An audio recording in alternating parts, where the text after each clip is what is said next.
నేను పట్టుకుంటాను లేదు బుద్ధులే చెయ్యి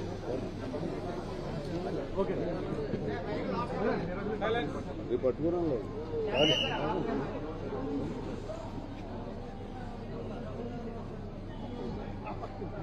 అందరికీ నమస్కారం.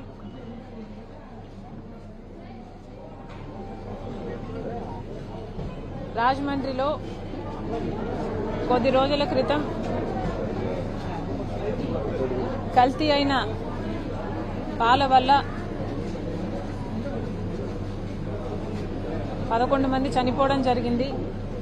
ఇంకా చాలా మంది అఫెక్ట్ అవ్వడం జరిగింది. వాళ్ళని చూడ్డానికి ఈరోజు ఇక్కడికి రావడం జరిగింది. మన రాష్ట్రంలో గమనిస్తే పాలు కల్తీ, నెయ్యి కల్తీ, మద్యం కల్తీ, వాగ్దానాలు కల్తీ, అసలు మొత్తం పాలన కల్తీ.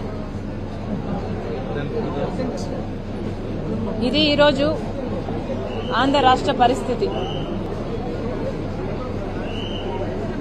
వరలక్ష్మి మిల్క్ వెండర్ అని ఒక డైరీ సంస్థ మిల్క్ సప్లై చేసేది 11 సంవత్సరాలుగా అన్లైసెన్స్డ్ వెండర్, అంటే లైసెన్స్ లేదు ఈ వెండర్కి. అన్లైసెన్స్డ్ వెండరు మిల్క్ సప్లై చేస్తూనే ఉన్నాడు. ఏ డిపార్ట్మెంటు ఏ యాక్షన్ తీసుకోలేదు. మొన్న మధ్య ఇథిలిన్ గ్లైకాల్ అని కూలెంట్కు వాడే ఒక కెమికల్ మిల్క్లో కలిసి ఏకంగా 11 మంది చనిపోవడం జరిగింది. 9 మంది ఇంకా ప్రాణాల కోసం పోరాడుతున్నారు.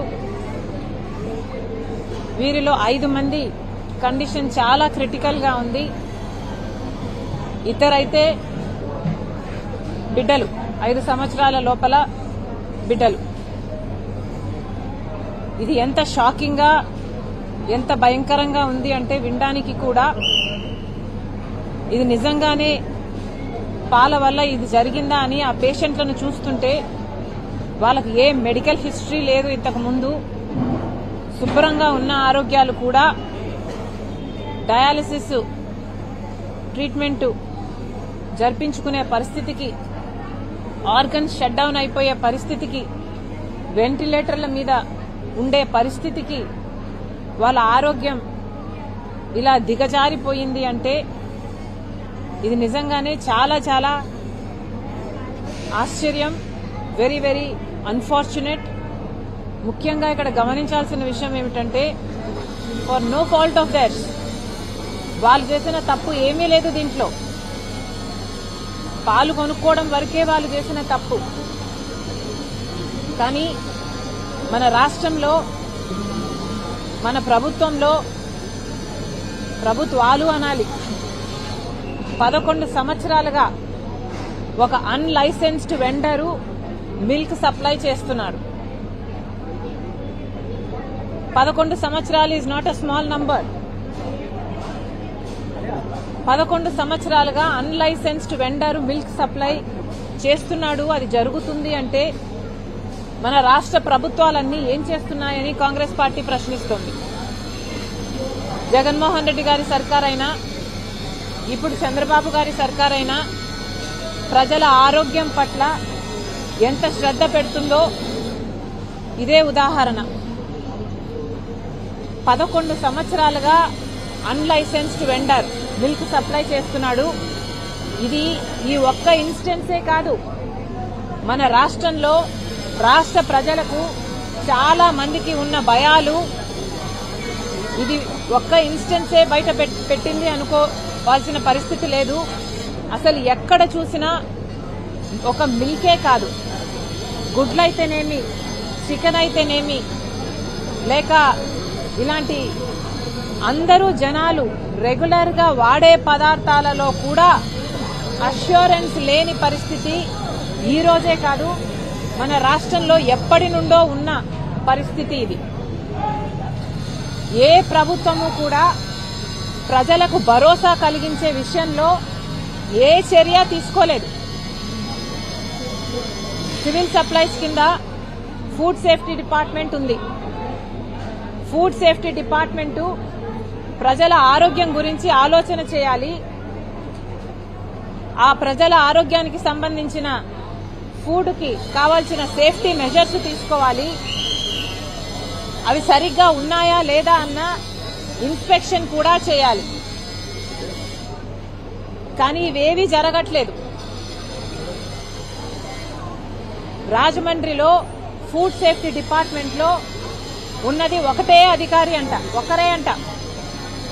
ఆవిడ కూడా ఇక్కడ ఉండదట.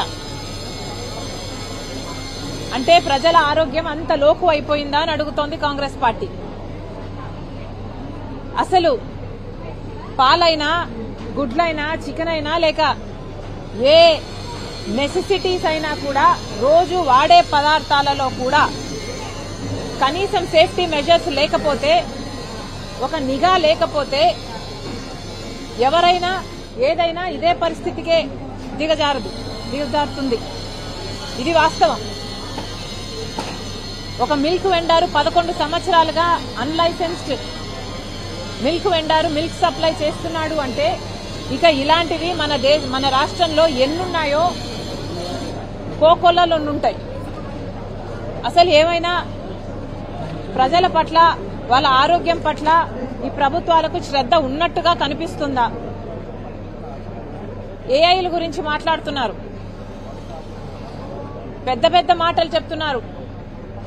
కానీ చంద్రబాబు గారు ఆలోచన చేయాల్సిన కనీస బాధ్యత ప్రజల ఆరోగ్యం గురించి. ఉన్న ప్రజలకు వాళ్ళ ఆరోగ్యానికి దిక్కులేదు, చూసుకునే దిక్కులేదు. ఇక పాపులేషన్ పెంచాలని చంద్రబాబు గారు 2, 3, 4, 5 బిడ్డల్ని కనమంటున్నారు. కాస్త చంద్రబాబు గారు ఉన్న ప్రజల గురించి, వాళ్ళ ఆరోగ్యం గురించి ఆలోచన చేయాల్సిన అవసరం ఉంది. ఒక బేసిక్ నెసెసిటీ అంటే పాలు అన్నది ప్రతి ఒక్కరూ ప్రతి ఇంట్లో తీసుకునేది. కానీ ఈ పాల విషయానికే వస్తే చాలా మందికి ఉన్న భయాలు, పాలల్లో యూరియా కలిసిందేమో, లేక స్టార్చ్ కలిసిందేమో, లేక డిటర్జెంట్ కలిసిందేమో, లేక నీళ్ళైతే వదిలేయండి, నీళ్లు కలిసినా కూడా సరే పలసబడతాయి కానీ ఆరోగ్యానికి ఏ హాని జరగదు. అది కూడా ఏ నీళ్లు కలిపారో, ఫిల్టర్డ్ వాటరో లేక హైజీన్ ఉందో లేదో అది కూడా తెలియదు. కనీసం పాల విషయానికి వస్తే కూడా ప్రభుత్వం ఒక అష్యూరెన్స్ ఇవ్వలేకపోతే ఈ ప్రభుత్వాలు ఉంటే ఎంత, ఊడితే ఎంత? ఒక నిఘా సంస్థ అన్నది ఫుడ్ సేఫ్టీ డిపార్ట్మెంట్ లో ఉంది కానీ ఎప్పుడూ పనిచేయదు, దేనికి పనిచేయదు, ఏది ఇన్స్పెక్షన్ జరగదు. మన రాష్ట్రంలో ఇప్పుడు ఈ విషయం జరిగింది కాబట్టి హడావిడిగా చాలా చోట్ల హడావిడి చేశారు. టెస్టింగ్లు అన్నారు, 3 రోజులో 4 రోజుల్లో చేశారు, అయిపోయింది. చేయాల్సిన డ్రామా అయిపోయింది. ఇక యథావిధి మళ్లీ పాల గురించి ఎవరు పట్టించుకోరు, ప్రజల ఆరోగ్యం గురించి ఎవరు పట్టించుకోరు. మళ్లీ ఇదే స్థితికే దిగజారిపోతుంది. కానీ కనీసం నిఘా సంస్థ అయినా నిరంతరం పని చేయాల్సిన అవసరం ఉందా లేదా ప్రతి ఒక్కరూ ఆలోచన చేయాలి. ఫుడ్ సేఫ్టీ విషయంలోనైనా నిఘా సంస్థ పని చేయాల్సిన అవసరం ఉందా లేదా? ప్రభుత్వం ఎంత సీరియస్ గా ఉంది? కనీసం సివిల్ సప్లైస్ మినిస్టర్ వచ్చాడా? ఫుడ్ సేఫ్టీ డిపార్ట్మెంట్ ఎట్లా పనిచేస్తుంది రాజమండ్రిలోని చూశాడా? కనీస బాధ్యత కూడా లేకుండా ఈరోజు ప్రభుత్వాలు వ్యవహరిస్తున్నాయి అంటే